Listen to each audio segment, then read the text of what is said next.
You have questions? America's #1 business coach has answers. It's your Broda from Minnesota. Here's another edition of Ask Clay Anything on the Thrive Time Business Coach Radio Show.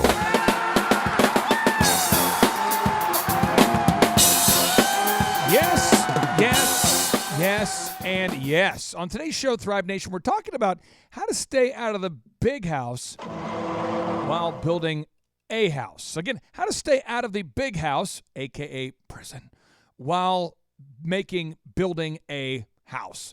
What am I talking about? Well, we have a thriver out there, a great person who reached out to us to tell us or to ask us about an alarming statement that their banker recently made to them. Their banker said to them that it is illegal for them to not have separate bank accounts set up for each of the construction projects that they do. And they had no idea that they needed to do this. And so, that does not feel good when you find out you might be breaking the law when you didn't intend to. So today we're talking about how to stay out of the big house while building or remodeling a house. Aubrey, my incredible son, how are you, sir? Good. Hey, what is the official age you are at this point? Are you 12? Are you 27? How old are you? 12. And last night, what were you doing? DJing a Halloween party. How'd it go? Tell us about it. It went pretty good. At first, I didn't think it was going to be the best because there's a lot of kids there. Yep. But then it actually went pretty good. And what was the hit song? What were some of the songs that the people loved the most? Well, I put the Cupid Shuffle first, and then they liked, Sweet Caroline, the YMCA, the Macarena. Okay, but this was a fun party. You DJ'd last night. And you got paid? Yeah. Okay, so you got paid, and you got paid by the person. They paid you well, and they paid you to solve a what? A problem. Okay, so they paid you to solve a problem. The problem was what? They needed a DJ. There it is. The problem is they needed a DJ, and they paid you to solve it. Well, on today's show, we have a listener out there who has been paid to solve a problem. And his problem, if he's in construction, his problem is what? What's his problem, Obs? To build a house? Yep, or to remodel houses or whatever. Yeah. So he's getting paid by people. And Aubrey, why should I pay people to build a deck as opposed to trying to build a deck myself? Because you're probably going to die along the process, or once it's done, somebody's going to die. Why would that happen? Because you would be trying to nail it in place, and you would nail it in your hand, or you would be unsturdy, or you wouldn't know how to do it right, and you would fall through. Just random things that you don't know how to do for building things. So right now we're building a deck in the behind the house. Could you kind of describe the deck for the listeners out there? Well, it's it comes off the house straight out, and it's the roof is vaulted like a A-frame kind of. Yep. Is it big? It's really big. It's bigger than I thought it was going to be. And so we paid someone to build the deck. Again, why? Just recap. Why did we pay someone to build the deck as opposed to me doing it myself? Because you'll probably end up killing a man. Okay, so what happens is people out there, we all have different skills. Some of us bake. Some of us have a bakery. Some of us are dentists. Some of us are doctors. Some of us are lawyers. Some of us are contractors. And if you can solve a problem, if you have skills, you can get a job and solve bills. If you have skills, you can get a job and pay bills. But when you own a business, Aubrey, if you decided to grow DJ Aubrey 3000, your company, to a place where you had multiple DJs, what would you spend most of your time doing, do you think? Probably managing employees and teaching them how to do it probably. And is that fun? No. No? Why? Because you have to teach them, and then they say they're going to do it, and they don't do it, and then you just have to deal firing them and hiring them and all that stuff. Now, what about the legal aspects of the business? What do you think about that? The legal stuff. What kind of legal stuff do you think you have to do? You probably have to get a business license or some sort of permit or I don't know, some sort of taxes and stuff like that. So we need to reach out to wintersking.com. That's wintersking.com. If you're listening right now, reach out to them or an attorney you can trust. I have used Wes Carter. Aubrey, you've met Wes Carter. He was here at the Patriots versus the Jets game. Yeah. How would you describe Wes Carter? A nice person. Really nice person. Doesn't Mom talk to him all the time? Yeah. Okay. So my wife's on the phone with him all the time. Wes Carter's a great attorney. But I would recommend you reach out to an attorney and ask them, what do you need to do to be legally compliant, to adhere to the various laws as a contractor in your given state, as someone who's in the construction field, because finding out from your banker that what you're doing is potentially illegal or is definitely illegal does not turn out to be a fun thing to happen.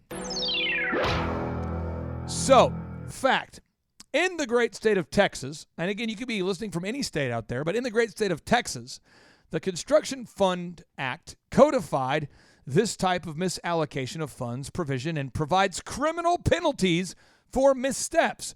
Under the act, certain construction payments are designated as funds held in trust for the benefit of the project participants. And in certain circumstances, a construction account is required. Aubrey, if we pay a man to build us a deck, why does the state of Texas require that the funds that we pay and the money we pay him, why do you think the state of Texas requires that this person who's building our deck does not use the money we paid him for any other project? Otherwise, they could be wasting your money. They could be stealing your money, and then you have to pay them more money than you're actually supposed to do. And they'll be stealing it and using it for other things, and they're not using it for what they're supposed to. There we go. So what is commingling? Well, commingling in law, commingling is a breach of trust in which a fiduciary mixes funds held in care for a client with their own funds, thus making it difficult to determine which funds belong to the fiduciary and which funds belong to the client. What does fiduciary mean? Well, fiduciary is a legal obligation. Again, it's a legal obligation of one party to act in the best interest of another. The obligated party is typically a fiduciary. That is someone entrusted with the care of money or property, also called the fiduciary obligation. Now, Aubrey, why do you think that the great state of Texas is so intense about making sure that contractors do not take money from a client and mix it with the money from another client? Because they'll be stealing money, and people can be losing money. It just affects things and messes everything up. It just messes everything up, and it's not simple, and it kind of messes everything up. If you were paying someone to build a deck for you and you found out that they used all of your money to go gambling or to buy something else with it or to use it for another project, would you be upset? Yes. So not so fun fact. What do you think happens, Obs, when you break a law in the great state of Texas? Well, you get fined, or you'll go to jail, or you'll get like what's the thing called? If you're commingling funds in the great state of Texas, do you think that you get a small penalty, or you might really get in bad trouble with the law? What do you think will happen in the great state of Texas? Probably a big thing, because Texas is very, very like Republican. I think they really like want to be very like clear about their laws, and they don't want you doing it. Okay. And by the way, what are your opinions of Bernie Sanders? What do you think about Bernie Sanders? I don't like him. Why? Because he wants to give 90% taxes. Okay. This just in, Bernie Sanders, both my son and I are not a fan of you. Okay, so fun fact is the person asking the question in Texas, maybe a not so fun. In fact, this is a not fun fact. This is a terrible fact. In Texas, if you are charged with misappropriating funds or commingling, a misapplication of those funds could amount to $500 or more in a Class A misdemeanor, with a potential fine of up to $4,000 and up to 1 year in jail. Misapplication of trust funds accounting to $500 or more with the intent to defraud a third-degree felony could result in a third-degree felony with a potential fine up to $10,000 and jail confinement for no less than 2 years and no more than 10 years. Or on residential projects, failing to establish and maintain a construction account failing to establish or maintain the proper account record for the construction account is a Class A misdemeanor with a potential fine of up to $4,000 and 1 year in jail. So, again, we never want to commingle funds. We do not want to do that. What we want to do is we want to keep things in the separate accounts. So if you don't know how to do that, all I would say is if you have customer A, all of the money that customer A pays you has to go into account A. And if you have customer B, all of the money for customer B needs to go into the account B. Customer C, all the money for that customer C needs to go into account C. So if you had 25 clients, you'd have 25 different bank accounts going all simultaneously. And it is quite a process, or a process as the Canadians call it. So if you feel overwhelmed by this, you don't know where to even start, you're feeling like, oh my gosh, what do I do? Step one, go to wintersking.com. That's wintersking.com, and schedule a consultation with Wes Carter of Winters and King. He's been my attorney for years. He will treat you right, and he will help you get on the right path. But do not wait to have a legal problem before reaching out to an attorney. Aubrey, what if you wait until you have a legal problem to reach out to an attorney? What happens? Then you're probably going to get in trouble, and it just way easier to have it so you don't have to worry about it. Okay. Now, let's talk about, so DJing, what are the potential problems that could happen at a show? You could screw up somebody's wedding, and then they'll be really mad at you. And what kind of things would cause you to screw up their wedding? Well, they'll just say our computer crashes in the middle of the first dance, or you play the wrong song, or you announce the wrong name, something like that, and they get really, really mad. They can sue you, and then you can get in trouble, or you can lose money and stuff. Okay, and so how do you mitigate? How do you minimize those risks? What kind of things do you do to make sure that the party last night is not terrible? You make sure you have backups. What kind of backups did you bring last night? I had like a backup. I had backup cords for all my speakers. That if one, because recently one was starting to not get fuzzy and stuff. That way, just in case it cut out, I had extra cords. I had extra mixer. I had 2 DJ controllers. I had extra power cords, everything you could need. Yep, there it is. And you also get there early to set up, right? Yeah, I got there 2 hours early, and it only takes me 45 minutes. There it is, but you got there early. Yeah, that way if you have problems, you can. What I do is I usually want to take the time that it takes me to set up, and then times it by 2, and then times that by 2, and then get there with that much time. That's smart. Now, I have a question for you. You have 105 reviews right now in Google. Did you get a review last night? Do you know if you got one? I asked people for reviews, and they said they're going to be giving me reviews. I don't know. I've not checked yet. You don't know? Yeah, I handed a few business cards out, and I asked people for reviews, but I don't know if they gave me any. Because any people compliment me and say you did a good job, I'll give them a business card and ask them for a review. But you don't know if you got any reviews yet? No, I asked a lot of them for them, and they said, sure, I'll do it. And I'm like, I don't know if they're going to do it or not. Well, let's look up right now. Let's see how many reviews you have right now. We can see how many people actually left you a review. So we got DJ Aubrey 3000, Tulsa. Let's look it up here. And right now you've got 105 reviews, and it appears as though your newest review was 4 hours ago. They did it. They did it 4 hours ago. You got one, and you got one 3 weeks ago, but you got one from Jensen Watts. It says, Aubrey is hands down the best, most talented DJ I've ever met. As a wedding photographer, I meet and work with a lot of DJs, and none of them even compare to Aubrey. He DJed our Halloween party this year, and the place was bumping. So many of our friends kept asking who he was, how much he charged, because he was so good. He arrived early, brought great energy, and was super enjoyable, personable, positive, and flexible. And he actually beat matched, very well in fact, instead of just going song to song like most DJs do. We had such a blast, and I know it was because of Aubrey that our party was a huge success. It says, we had such a blast, and I know it was because of DJ Aubrey that our party was a huge success.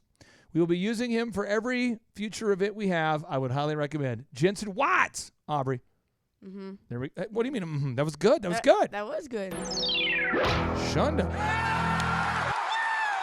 But if you're out there and you feel like right now you're like, holy crap, I'm a contractor, and I had no idea that I had to set up separate bank accounts for each of the construction projects that you do, it's okay, as in like, hurry up and fix it right now. Go to wintersking.com. That's wintersking.com. Reach out to them right now and schedule a consultation so that they can help you get yourself in the right position. Get yourself where you need to be so you don't get in trouble with the law. Because once you get in trouble with the law, it's not good. And now, Aubrey, with each and every show, we like to end the show with a boom. And so are you psychologically prepared to give us a boom? Yes. Are you physically prepared to give us a boom? Yes. Are you feeling like you're getting better at throwing a spiral? Yes. Okay, that's impressive. Okay, so now without any further ado, 3, 2, 1, boom!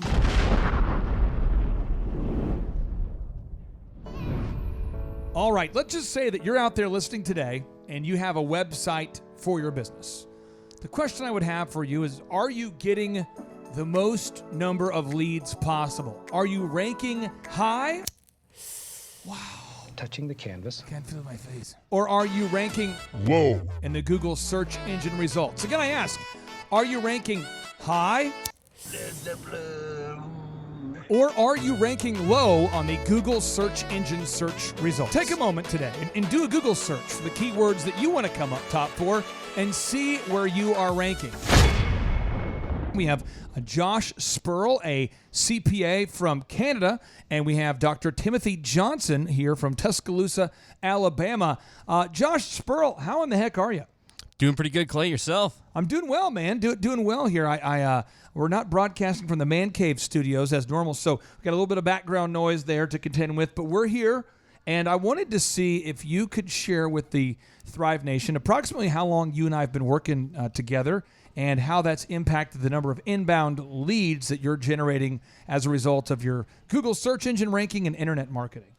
Well, we've been working together, Clay, now for almost a year. It was about a year ago I came out to my first conference, and then we started with the coaching program shortly after that. And, our Google leads have gone from, something that we would generate, maybe 1 or 2 or 3 leads a year to, we're talking about 3 to 9 leads every single week. And now we have Dr. Timothy Johnson in the box from Alabama, Tuscaloosa. Yeah, so I'm at Southern Eye Consultants. It's in Tuscaloosa, Alabama. We heard about you on the podcast, and I had a lot of trepidation at first about getting involved, just making sure it was legit. But all my expectations have been exceeded. What concerns did you have about our legitness or lack thereof? I was just concerned about back-end upselling, what I was getting into. That's what I found. My entire career, Yeah. I had been. Had you guys been to, Dr. Tim? Had you been to other workshops or had other industry coaching before? Because I had hired a lot of them, frankly, and I just found I spent. I would be lying if I said hundreds of thousands. It's been more than that. Oh, we hired somebody to do our website right before we found you. Yeah, And it was 3 or 4 months of your coaching service, and we still haven't launched that website yet. oh, beautiful, yeah. beautiful. So if somebody out there's thinking about filling out the form, if someone's thinking about emailing us to info@thrivetimeshow.com, that's info@thrivetimeshow.com, and they have a little bit of hesitation, just a little bit, I don't know, just a little bit, what advice would you have for them, Dr. Tim? First of all, come to one of the conferences. You'll see that he may dress like Bill Belichick, but my wife's a Pats fan, so that was a real selling point. Nice. She thought you were a hobo, but I said, no, he's just Bill Belichick. She goes, okay, you can go. Nice. But it's also month to month, so try it, and if you don't like it, cancel. That deserves a mega point. Yeah. So again, where has your sales gone up? Have you increased your sales? I mean, where's your financial? I'm not asking for the hard number here, but as a percentage, how much are you up since you started with the program? 4 months ago versus now? Our sales have gone up 20%. We're looking to scale Southern Eye Consultants, and just the number of patients who come in because they found us on Google has gone up a lot. I text you once a week. Yeah, you paid for yourself just in somebody walking in. So. Oh, Billy. Oh, it's so good. It's so good.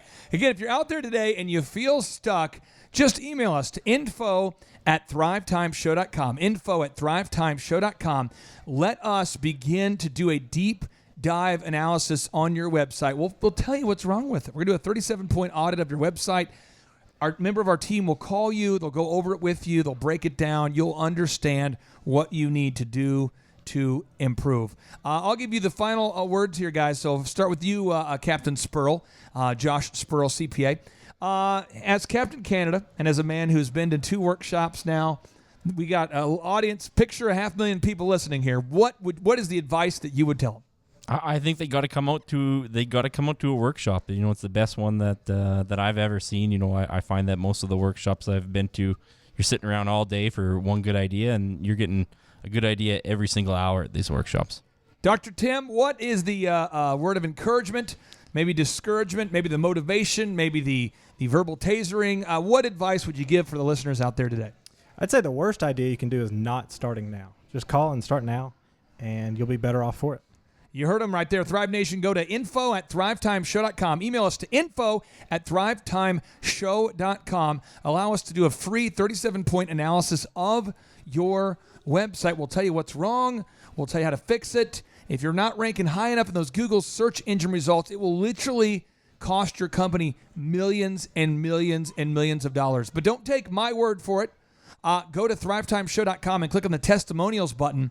And as of the time of this recording, we have over 1,000 video reviews from my clients I've had from 2008 up until now, from conference attendees.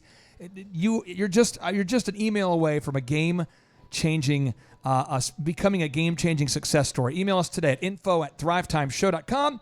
And we like to end every show and every shameless testimonial session with a boom. And so now, without any further ado, 3, 2, 1, boom.